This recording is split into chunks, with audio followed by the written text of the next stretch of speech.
Nabi itu tahu bahwa akhirat itu tidak bisa batasi Allah. Kamu tidak bisa nyemprit Allah. Allah, ini akhirat loh. Amal sudah ada manfaat. Ingat itu. Tidak bisa seperti itu. Allah itu nggak bisa tunduk sama konstitusi yang bernama akhirat. Artinya Allah meskipun di akhirat tetap duwe hak yaf'alu ma yasa atau yaf'alu ma yurid. Nggak bisa kamu terus wah ini akhirat amal ra iso dikirim wong mati, amal ra iso dikirim. Yang pangeran kok mbok atur.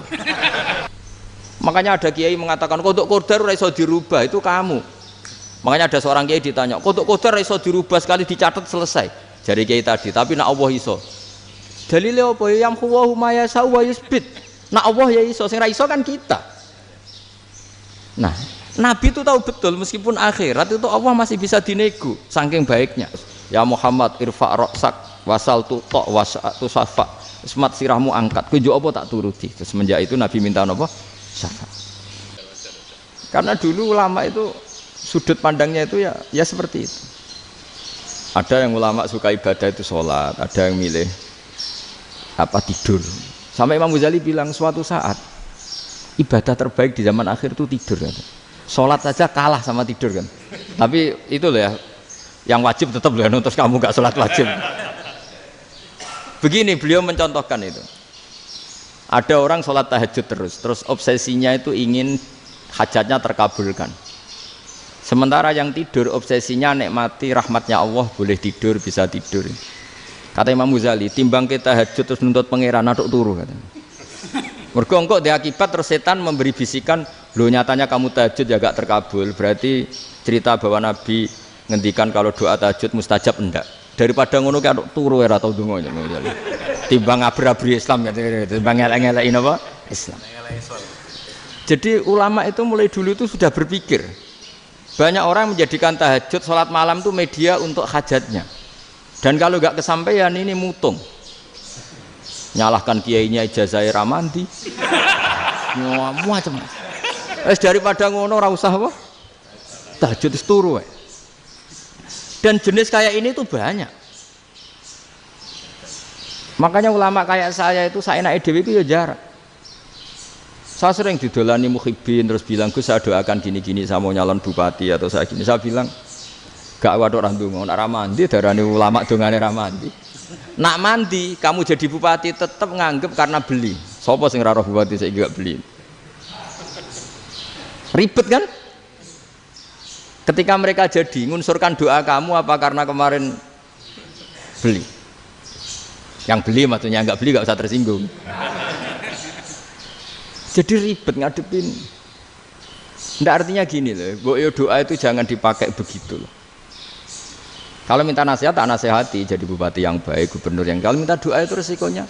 Akhirnya kiai kalau diminta doa ya doa sebenarnya diisinya itu nggak doa kemenangan. Selamat. Itu nggak selamat gitu. Karena ribet. Makanya Islam itu doa itu setelah iman. Aturan iman benar baru doa. Aturan iman benar termasuk Allah itu yaf'alu ma yasha, boleh melakukan yang dikehendaki. Allah enggak boleh terdikte oleh doa kita, enggak boleh. Ya saya ulang lagi ya, mazhab Hasan Asyadzili ini khas kita. Jadi la ilaha illallah itu didahulukan sebelum istighfar. Tapi kebalikannya mazhab Imam Sanusi itu dibalik. La ilaha illallah itu kalimat yang sakral. Karena yang sakral dibutuhkan muqaddimah, yaitu yang melafadzkan harus yang sudah bersih, yang sudah steril baru melafadzkan la ilaha illallah. Maka dalam mazhab Sanusiyah istighfar dulu baru la ilaha illallah. Nah cara mazhab Abdul Hasan Asyadzili kebalikan, istighfar itu sah setelah sahnya tauhid. Kamu ikut mana tuh? Asyadzili apa Sanusiyah? Alhamdulillah sama-sama tidak paham ya sudah. Akhirnya sudah. Ya saya nggak kemana-mana kan gitu. Jadi apa ya? Terus ini saya teruskan ini biar khas pesantren atau khas NU lah, kalau bahasa Pak Rektor khas NU. Ini Ben sampean tahu beberapa perbedaan itu lazim, halaman 24. Ya halaman 24 sama 25. Tak baca ini masih orisinil. An Sufyan bin Uyainah ini juga gurunya Imam Syafi'i. Kata Sufyan bin Uyainah beliau cerita, kana Isa wa Yahya alaihi masalam ya'tiyanil qaryah. Fayas'alu Isa an syirari ahliha. Was'alu Yahya an khiyari ahliha. Jadi Nabi Isa dan Nabi Yahya itu satu generasi, sama-sama masih muda. Kalau di satu kampung yang Nabi Yahya tanya, ini keluarga terbaik siapa? Saya mau nginap di situ karena kumpul orang baik itu nyaman. Kalau Nabi Isa kebalikan, keluarga terburuk mana ya? Saya tak di situ. Nah terus akhirnya faqala lahu Yahya, lima tanzilu ala syirarin nas. Kenapa kalau kamu bermalam kok malah kumpul orang-orang yang nakal? Innama ana tabibun udawil mardo. Saya ini nabi ibarat dokter. Di mana-mana dokter yang ngumpuli yang sakit, ngobati yang sakit. Makanya di NU itu ya banyak Kiai Jazab mengumpuli yang nakal-nakal. Nak tepak yang ngentas yang nakal, nak ora tepak ya katut. Ini adu nyali lah sudah gitu. Tapi itu ada ilmunya, yaitu niru Nabi siapa? Isa. Kalau kamu dokter penelitian tuh cari daerah yang banyak pandemi apa yang bersih? Yang banyak pandemi, karena yang namanya penelitian ya di situ kan. Kalau kamu dakwah ngentas kemiskinan, ke daerah miskin apa daerah kaya? Nah sama, kalau ngentas kefasikan ke daerah fasik apa daerah orang soleh? Fasik. Ya, tapi itu Nabi Isa. Nah kalau kamu tidak Nabi kan potensinya kan itu. Tapi setidaknya bahwa kita sering disalahkan karena punya beberapa tokoh yang ngancani fasik-fasik, itu sebenarnya ada dalilnya, yaitu Nabi siapa? Isa. Nah terus masalah tegas dan lunak. Ketika ada mahasiswa misalnya pacaran, boncengan lanang dan perempuan, itu pilihan kita apa? Kalau tegas, terus gak mau mendengar kita. Misalnya gini contoh gampang, tak beri contoh Pak D. Jangan orang tua, nanti secara fikih itu beda. Nah ini kan kita orang pesantren, nah, biasa ngaji fikih detail. Kamu Pak D seorang perempuan, mahasiswi misalnya, sering pacaran. Setiap ke situ sama pacarnya kamu diam saja. Padahal kamu dosen keislaman. Mesti pamanaan kamu nyimpulkan, ternyata pacaran itu tidak apa-apa. Buktinya Pak D itu tidak negur, menengahi. Ini berarti as-sukut alal mungkar. Tapi kebalikannya, Pak D ini terkenal keras. Nak rono mesti radaku ponaan. Akhirnya yura rono. Mesti ngerti nak mesti diamuk. Nah, dua orang ini sama-sama gagal kan? Yang lunak menjadikan ponaannya pacaran terus karena enggak negur sehingga dikira membolehkan. Sing keras juga gak sempat bina wong rono era wani. Akhirnya dua orang ini sama-sama enggak ketemu, sama-sama enggak berkesempatan membina kan? Gagal membina kan? Karena yang keras ponaannya enggak pernah situ, berarti enggak bisa bina kan? Yang lunak membiarkan berarti juga ada bina. Nah, Islam itu antara dua itu. Ya agak terlalu lunak, enggak terlalu keras. Karena kalau terlalu keras, misalnya ada kiai terlalu keras, lu masyarakat mau tanya itu gimana? Lari kan? Lu saya ini punya pengalaman pribadi. Saya ini kan kecelok orang alim. Itu kalau pernah ya saya itu berusaha ya pokoknya ya umumnya orang alim lah. Tenang, terus anteng, enggak gejlok-gejlokan. Itu enggak ada yang tanya. Saya mimpi ketemu beberapa ulama itu disalahkan. Terus umat saya kalau mau tanya itu ke siapa? Wong alim wis wibawa, meneng tambah banget wibawane. Bala Quran sering gojlok rektor macam-macam. Terus wong wanita kok, saya biasa ke pasar pandangan dicegot orang. Gus, putri saya itu sering keluar darah tapi melebihi batas haid gini-gini. Kalau badhe sowan jenengan, gak usah sowan ning kene mbek ngadeg-ngadegan. Terus tanya, yang haid berapa hari, Gus? Ya supaya rudat ilal adat. Adat sebelum dia punya penyakit istihadah itu berapa? 6 hari ya sudah, kembali 6 hari lainnya mustahadah, tetap sholat, tetap normal. Tapi kalau sawi bawa, moro pasar gue tasbih seduwilu. Iku mesti wong salaman njaluk donga yakin. Tapi baru kayak rada uraan ketemu wong-wong, dol pening ndi? Mak pening ndi? Gus beneran Gus ketemu jenengan kula wingi badhe tuwa kok. Akhirnya tanya. Dadi uraanku iku amdan. Lha nek sampean asli, iki asli uraan. Karena ndak uraan lah tetap ndak wibawa kan. Jadi baru kayak uraan itu ya banyak. Saya itu kalau ngantor di Jogja itu banyak orang yang tanya. Ya biasa tuh tanya macam-macam. Karena saya uraan. Ke pasar ya orang, bahkan di bis sering ketemu orang. Wah beneran Gus kalau badhe sowan jenengan badhe tanya ini. Ya sudah di sini aja. Jadi semua itu diilmoni. Nah, Nabi itu punya sisi yang dua-duanya jalan. Memang beliau luar biasa, dipilih Allah yang luar biasa. Nabi ketika wibawa itu banyak sahabat yang bahkan mengenali wajahnya aja tidak bisa. Ka'anna ala ru'usihim at-thair. Bayangannya seakan-akan di kepalanya itu ada burung yang takut terbang, saking antengnya. Tapi Nabi sekali mengeluarkan job, sekali santai, itu sahabat tanya itu sampai yang nggak pantas ditanyakan. Nabi saya tadi kumpul istri saya, tapi tidak inzal, itu wajib mandi ndak? Aro'aita law anna ahadana ya'ti imra'atahu wa lam yunzil. Itu ya ditanyakan. Nabi pun kumpul ya betul saged inzal sepundi. Guys betul lagi. Terus ya ada yang tanya macam-macam. Ya saking ada sahabat dipanggil Nabi tambah lari, dipanggil lagi tambah lari. Panjenengan nyeluk, oh pas kula kumpul bojo kula. Lah kula kuwatir jenengan orang suci, saya belum mandi, makanya saya lari. Nabi ngendikan innamal mukmin thahir, ya nak masalah ketemu kiai ra apa-apa ijek junub. Sementing kok nak salat ya adus sik. Tapi Nabi sekali pakai madzahirul jalal, tapi pakai wibawanya, itu orang enggak berani ngomong. Tapi sekali Nabi rileks, itu orang bisa tanya apa saja, termasuk halal yang enggak pantas. Lalu ada sahabat itu tanya lucu, tanya Maimunah. Maimunah itu ya cantik tapi sudah agak tua lah. Maimunah, ya umal mukminin, hukumnya ngambung bojo pas Ramadan piye? Wah gak roh aku, gak tahu diambung kan Nabi pas Ramadan. Tanya Saudah, wah malah ngarah diambung. Kalau Saudah itu kan wis tuwa itu. Lucunya istrinya jawab, tanya Aisyah yang mungkin Nabi. Iya, yang mungkin tanya Aisyah. Itu yang usul ya istrinya Nabi Maimunah. Selalu Aisyah. Tanya Mbak Aisyah. Ya Amirul ya umal mukminin gini-gini. Wah Aisyah yang cantik masih perawan kan. Qabbalani Rasulullah bahwa oh Nabi biasa ngambung-ngambung pas Ramadan dan beliau tetap puasa. Akhirnya fakih ngarang kan wa takbil fi Ramadan wa tublah la tubtilu shauma ngambung ora. Iku ya udah biasa di sini. Ya nasi bojone ayu. Ndak ini artinya seasik itu. Jadi garwane Nabi sing ngrasa rodok tuwa. Wah, aku ora tahu. Kok Aisyah. Serilek itu dulu itu.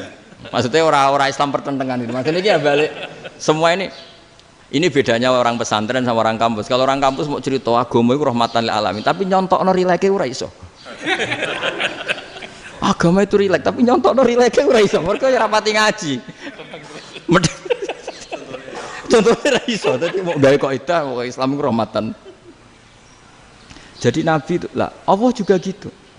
Allah itu kalau sudah memperlihatkan madzahirul jalal, itu mbok malaikat Jibril rawani. Ketika Allah dengan madzahirul jalal. Tapi kalau Allah dengan madzahirul jamal, madzahirul apa?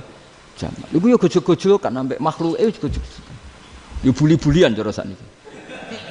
Ya sampean delok ning hadis syafaat itu, akhiru man dakhalal jannah atau akhiru man kharaja minan nar itu di beberapa judul. Ada seorang rojul yang ahli neraka ya, dintas mbek pangeran terus didudono swarga. Gusti, swarga sengiler tok ora wong wayu roh wis ngiler tok. Ngger njaluk Gusti mosok roh tok ora oleh mlebu. Jarimu asal mlebu metu kon neraka ora njaluk-njaluk meneh. Sumpah lho ya, gak njaluk apa-apa meneh. Mboten Gusti. Sekali saya keluar dari neraka ndak akan minta apa-apa lagi. Wis. Wallahi, wallahi. La as'alu ghairaha.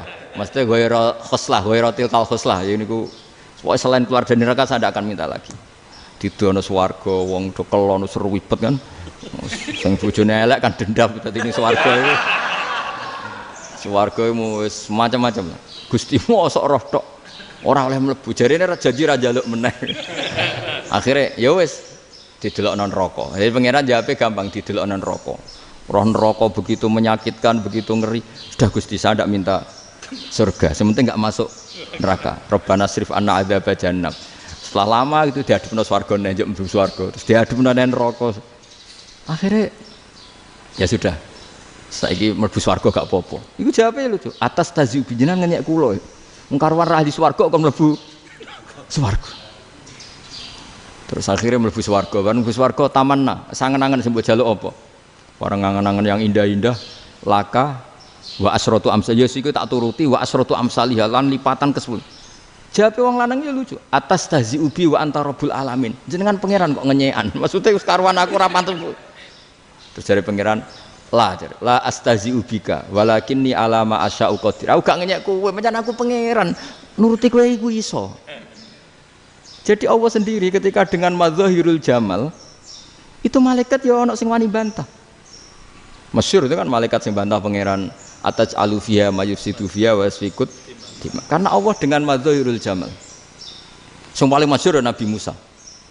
Nabi Musa itu ketika Nabi Mi'raj. Nabi Mi'raj itu beliau kira-kira di langit keempat lah yang masyhur atau kelima. Ngelangkai. Nabi Musa nangis, ya Rabbi ini apa-apaan? Orang sing ja'a ba'di kemudian melangkai makom saya ini apa-apaan? Dan Nabi Muhammad kan apapun hebatnya kan junior. Kok melangkai makom saya ini apa-apaan? Enggak fair. Sampai Nabi Muhammad itu tanya gini sama Jibril, reaksi Allah gimana ketika melihat Musa seperti itu? Jawab malaikat Jibril lucu, ya roh khiddatahu, Allah sapal gayane Musa, biar jadi lucu. Ya dibiarin aja sama Allah. Tapi yang jenenge Nabi Musa itu kekasihnya Allah, tetap berkah bagi kita, betul. Ketika setelah Mi'raj diwajibkan sholat 50, gentenan Nabi Musa kelihatan nabinya. Sebenarnya Nabi Musa itu sebetulnya loh, gak nguntungkan kita sebetulnya. Tapi yang nguntungkan, sebenarnya ndak niat nguntungkan kita, tapi nguntungkan. Nabi Ibrahim kan di langit ke-6, keren lah. Konti jong ketemu Allah ngeten-ngeten kan sholat 50. Karena Nabi Ibrahim terkenal Nabi baik, ndak bantah. Bareng Nabi Musa, kenapa diceluk pangeran? Kula kan sholat ping 50. Inna ummataka la tutiku dalik. Wah, gak kuat umatmu. Serai-rai gak umatmu orang arah kuat 50 rokaat. Tapi sebenarnya Nabi Musa itu niatnya bukan membela kita. Fa inna ummati la umatku sing gagah-gagah ra iso meneh umat. Berarti sebetulnya ya itu masih pakai gengsinya sebetulnya. Wes ngono-ngono lah sementing kita untung. Sebetulnya dia itu gak terima wong umat saya aja yang lebih kuat. Gak kuat apalagi umatmu. Lah terus sebutin irji ila rabbika fas'alhu takhfif. Itu berarti Allah dengan madzahirul jamal. Sudahlah, datang ke Allah minta keringanan. Allah itu baik. Minta, ambek Allah diringana mau 5 tok, jadi cek 45. Balik ke Nabi Musa, piro 45, cek ra kuat umat. Wong umatku ra kuat, jadi sebenarnya dia bilang umatku ra kuat. Lho cara Nabi Muhammad model wong Malang, yo beda umatku mbek umatmu. Ribet kan? Beda. Loh, Nabi Muhammad kan tidak seperti itu kan, tidak punya akhlak Malang kan, akhlak. Maksudnya akhlaknya mujur itu, tidak akhlak yang baik gitu. Ya akhlak yang mujur, bukan yang Malang gitu. Jadi Nabi ya manut. Tinggal 40 kan, dikurangi lagi 35 sampai 9 kali kan, masyhur itu. Ya kan kalau dikurangi 55 kan berarti turun naik kan 9 kali. Itu setelah 5 itu Nabi Musa aja usul masih ragu. Itu cara Nabi munggah nentek. Ini entek ya. Terus iya doa tuntas betul. Sebebas. Terus munggah ado-ado lha opo? Ngapain itu? Akhirnya Nabi Muhammad sudah sampun ya kalimah Allah, saya ini malu sama Allah Musa. Sudah 9 kali dan diturutin terus. Jadi Allah kalau dengan madzahirul jamal itu Nabi Musa biasa nego sama Allah. Tapi ketika Allah dengan madzahirul jalal itu Nabi Musa enggak berani. Yaitu di hadisus syafa'ah. Hadisus syafa'ah ketika manusia datang ke Nabi Adam, ya tuna Adam. Ya Adam anta abul basar ngene isfa'li ana inda rabbik. Kamu saya minta mensafaati kita. Nabi Musa, Nabi Adam inna rabbi qad ghadibal yawma ghadaban lam yaghdab qablahu mislah wa la yaghdab ba'dahu mislah. Ini Allah sedang murka besar dan tidak akan murka seperti ini lagi. Sudah saya tidak berani, nafsi. Nabi Ibrahim enggak, termasuk Nabi Musa ketika itu ya enggak berani. Karena Allah dengan madzahirul jalal. Itu Nabi Musa enggak berani. Sudah saya sendiri itu pernah salah. Yaitu saya membunuh seseorang yang enggak disuruh oleh Allah membunuh itu. Yang pas jotosi orang Kipti. Akhirnya datang ke Nabi Muhammad. Pas ke Nabi Muhammad, Allah dengan madzahirul jamal. Apa dengan madzahirul jamal sampai Kanjeng Nabi ngendikan analah saya akan memintakan syafaat kalian. Terus fa ahmadu rabbi bima hamida allamaniha rabbi. Saya muji Allah dengan pujian-pujian yang orang lain tidak tahu, hanya saya yang diajari, kata Rasulullah. Nah di sini menurut banyak ulama termasuk kitab yang saya baca, kenapa Muhammad sebagian namanya Ahmadu? Itu dari af'al tafdil fa Muhammadun Ahmadu min ghairihi. Muhammad Rasulullah itu kalau muji Allah di atas cara mujinya Nabi yang lain. Jadi Ahmadu bukan dari fi'il mudhari' lil mutakallim tapi dari af'al apa? Tafdil. Fa Muhammadun Ahmadu min ghairihi. bahwa Kanjeng Nabi Muhammad SAW itu cara mujinya Allah di atas pujian para nabi. Makanya di sini Sayyid Ali Zainal Abidin kalau muji hamdal hamidin wa fauqa hamdil hamidin. Jadi pujian saya ini di atas rata-rata cara mereka apa? Memuji. Yaitu sirinya apa? Nabi itu tahu bahwa akhirat itu tidak bisa batasi Allah. Kamu tidak bisa nyemprit Allah. Allah, ini akhirat loh. Amal sudah ada manfaat. Ingat itu. Tidak bisa seperti itu. Allah itu nggak bisa tunduk sama konstitusi yang bernama akhirat. Artinya Allah meskipun di akhirat tetap duwe hak yaf'alu ma yasa atau yaf'alu ma yurid. Nggak bisa kamu terus wah ini akhirat amal ra iso dikirim wong mati, amal ra iso dikirim. Ya pangeran kok mbok atur. Kalau kita yang mengirimkan tidak bisa, tapi kalau Allah tetap bisa. Makanya ada kiai mengatakan kodok qadar ora iso dirubah, itu kamu. Makanya ada seorang kiai ditanya, kodok qadar ora iso dirubah sekali dicatat selesai. Jari kiai tadi, tapi nak Allah iso. Dalile apa ya huwa ma yasha wa yusbit. Nak Allah ya iso, sing ra iso kan kita. Nah, Nabi itu tahu betul meskipun akhirat itu Allah masih bisa dinego saking baiknya. Akhirnya Nabi sujud, masyhur itu terus, ya Muhammad irfa' ra'sak wasal tu ta wasatu safa. Semat sirahmu angkat, kunjuk apa tak turuti. Terus semenjak itu Nabi minta apa? Syafaat. Jadi makanya terus banyak GNO sing macam-macam lah. Sing ana sing potongane wedi terus hati-hati. Iku berarti makome Madhahirul Jalal.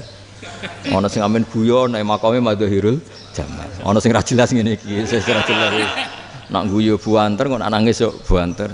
Jebule urusan utang. Lah ini sudah yang udah. Jadi makanya yang rileks saja. Sebenarnya agama ini santai, rileks karena agama ini harus bifarohin wasururin. Enggak boleh agama ini dibawa dengan kekerasan, dengan antisosial. Karena agama ini harus kul bi fadlillah fi rahmati fa bidzalika falyafrahu, harus senang, harus rileks. Makanya saya jadi kiai itu senang takutnya gini. Sekali saya tidak senang jadi presiden buruk. Ternyata jadi wong alim ra enak, itu contohnya. Sampai merengut terus uripe susah, nanti orang tidak berani jadi orang alim. Makanya saya buktikan bahwa saya lebih bahagia dibanding rektor. Nanti orang ingin jadi rektor semua, nggak ingin jadi orang alim. Iya, makanya ini kan bentuk kearifan lah. Jenengan ngakui fungsi kiai kayak saya itu bentuk kearifan. Saya juga ngakui jenengan ini butuh kearifan. Saya sering didolani KUA itu. Itu rata-rata ya didikan kiai. Kompilasi hukum Islam itu banyak ya, janda cantik. Contohnya harus cantik, kalau jelek nggak mungkin terjadi kan. Ada janda cantik kebetulan suka kawin tapi takut zina. Saya ulang lagi, suka kawin tapi takut. Itu seringnya gitu Pak Rektor. Jadi dia kawin bosen, bilang ke KUA, Pak saya sekarang mau nikah sama ini. Loh, tapi kamu mau punya suami. Ya tapi kan nggak tercatat Pak. Itu KUA-nya rata-rata itu nggak berani. Meskipun nggak tercatat, karena secara fikih meskipun nggak tercatat tetap dia seorang perempuan yang bersuami, maka nggak boleh nikah sama orang lain. Tapi secara hukum santri nggak bisa dong menikahkan perempuan sing dzati zaujin yang punya suami. Jadi ini barokahnya kerjasama yang baik. Jadi di masyarakat itu tertanam didikan kiai nggak boleh nikahkan perempuan yang bersuami. Tapi di KUA ngikuti hukum formal. Dan di Indonesia itu KUA itu rata-rata konsultasinya ya sama kiai, sehingga ya nggak berani akhirnya meskipun aku wedi mlebu neraka mbak gak iso. Dan itu buahnya. Seorang lagi ya, makanya ini kan pesantren itu nggak boleh mati. Orang kiai-kiai kayak saya nggak jelas-jelas itu harus lebih jelas lagi. Karena ini yang on time, yang online, yang siapa saja bisa tanya. Saya itu SMS saya itu nggak punya HP WA. HP jadul itu SMS-nya tiap hari tak berapa, orang yang tanya dari Kalimantan, dari Aceh.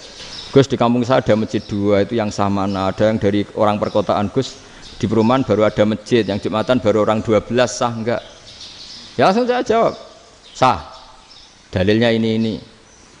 Ya sudah, tapi kata Imam Syafi'i gini harus orang 40, itu madzhab Syafi'i, dalam madzhab yang lain gini-gini. Itu kalau tanya rektor itu kan ribet. Masuk ajudan dulu, asisten dulu, panjang.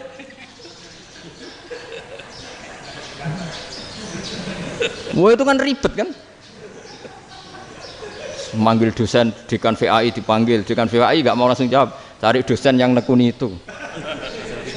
Usul fikih, saya nekuni itu baru seminar, nunggu dulu mbak ini orangnya baru. Panjang kan? Bisa tutup Islam kalau kesuwen. Coba kalau tanya kiai kan enggak ketemu di jalan. Dulu Mbah Zubair kata Mbah Mun, saya termasuk santri yang diapresiasi Mbah Mun. Dhisik Mbah Zubair ya ngono, anak nong takok wis sowan gak oleh. Gak takok ning kene ae. Jangan biasa ditanya orang ngadeg-adegan. Ya alhamdulillah ilmunya cukup, kalau gak cukup ya kok sik. Jadi sebetulnya orang sopan itu ya agak-agak ada yang ditutupi sebetulnya. Mboten prayogi teng dalan nginjang mawon matur. Ya sebetulnya ya sebenarnya memang ilmunya agak cukup gitu. Tapi itu sebenarnya secara fikih itu haram, menunda itu haram. Ya haram tuh, coba bayangkan ya, kalau tanyanya sekarang, Gus saya ini sudah keluar darah 1 bulan penuh, padahal normalnya hanya 6 hari. Saya nanti sholat enggak? Kalau nginjang mawon dugi kula, berarti kan hari ini belum ada keputusan. Sholat apa enggak kan? Tapi karena modus tadi, boten prayogi nggih ngendikan ngoten teng dalan nginjang tengen kula. Itu kemungkinannya 2, sopan atau goblok, itu saja. Kayaknya kalau sopan enggak lah. Kayaknya enggak lah kata. Karena secara fikih itu jelas haram. Bagaimana mungkin sesuatu yang harus dipraktekkan nanti zuhur dijawab besok, berarti zuhur, asar sampai subuh belum ada jawaban, berarti nggak ada sholat kan? Makanya dibutuhkan orang-orang alim yang kultural seperti ini, dan NU menghormati kultural. Tapi Mbah Mun juga sangat menghormati Islam formal, karena tadi produk-produk formal itu bisa dilembagakan oleh negara, dan itu kita ikut untung. Makanya Mbah Mun itu kalau punya tamu KUA, punya tamu polisi sampai pejabat itu. Kenapa saya contohkan KUA? Supaya jangan kira seperti pendapat orang-orang hasud, wah mesti aja disolani presiden seneng, menteri seneng. Enggak juga, sebenarnya semua kiai itu mulai KUA sampai polisi, polsek, polres itu seneng semua, karena sama-sama diajak mengawal bangsa ini, diajak mengayomi semua masyarakat. Tapi kadang-kadang masyarakat ngeritiknya, jenenge kiai disolani menteri ya seneng, presiden, padahal yang sowan kiai itu ya mulai KUA, kapolsek, kepala desa, RT, mudin. Itu mudin kalau tanya ya lucu-lucu. Gus kalau nate nyembelih pitik kemanian, pitik gue gede man. Akhirnya Gus ngerti nak kemanian langsung tak sebelah meneh. Terusane ku sah ta ora. Ribet. Ya tak jawab, lah pitike pasti ku jek urip ta ora. Terus urip Gus. Wis sah cara madzhab Malik jek urip. Karena itu ada perdebatan antara madzhab Malik dan madzhab Syafi'i. Nah cara Imam Syafi'i itu agak ketat. Hewan yang punya kehidupan sudah mutharibah, misalnya ayam jago, contohnya harus jago, karena kalau ayam kecil diikhlaskan haram. Jadi yang cilik wae kan gitu. Fikih itu ya, fikihnya orang Indonesia itu pecundang. Kalau ayam kecil nggak ditanyakan, mate ra wis. Kalau jago ditabrak truk kejet. Andai kan nggak disembelih pun mesti mati. Itu cara madzhab Syafi'i itu haram. Karena penyembelihan ini tidak menjadi penyebab kematian, tapi memang karena kecelakaan tadi. Tapi cara madzhab Imam Malik enggak. Andai kan enggak disembelih, matinya kan 2 menit lagi atau 1 menit lagi. Andai kan enggak disembelih, berarti mati sekarang itu bawaan pisau apa bawaan kecelakaan? Ya sudah halal gitu caranya. Nah akhirnya ya saya bilang ya sudahlah, kita semuanya mati. Jadi cara debat, cara Imam Syafi'i enggak, cara berpikir itu sudah tidak kehidupan yang normal, yang dimana-mana penyembelihan itu mematikan yang hidup normal. Jadi agak ketat. Sehingga dalam contoh kemanian, kalau dalam bahasa Jawa nyembelih agak sempurna terus pesonya jatuh atau apa itu, kalau pakai madzhab Syafi'i agak kesulitan. Jadi kalau madzhab Malik asal diselesaikan secara fauron, dan juga sebagian madzhab Syafi'i itu halal. Nah orang mesti tanya gitu, Gus, wedhusku tabrak truk, man Gus kejet. Tapi nak pitik cilik ra ditakokno. Makanya termasuk kritiknya Mbah Mun, tapi ini madzhabnya Mbah Mun ya. Kamu boleh ikut boleh ndak, karena ini urusan ndak penting. Dewe wong-wong lucu, nak ditakoki yuyu muni haram mergo amfibi. Yuyu ngerti ya, Man? Yuyu nggih. Tapi nak ditakoki kepiting muni halal. Mergo nak yuyu haram gak eman, nak kepiting eman. Padahal alasannya coba, kenapa yuyu haram? Karena amfibi kan, bisa di air. Pertanyaannya, kepiting seperti itu ndak? Nah, tapi kepiting kalau haram kan eman. Karena besar kan. Kalau yuyu silahkan haram kan gitu. Artinya apa?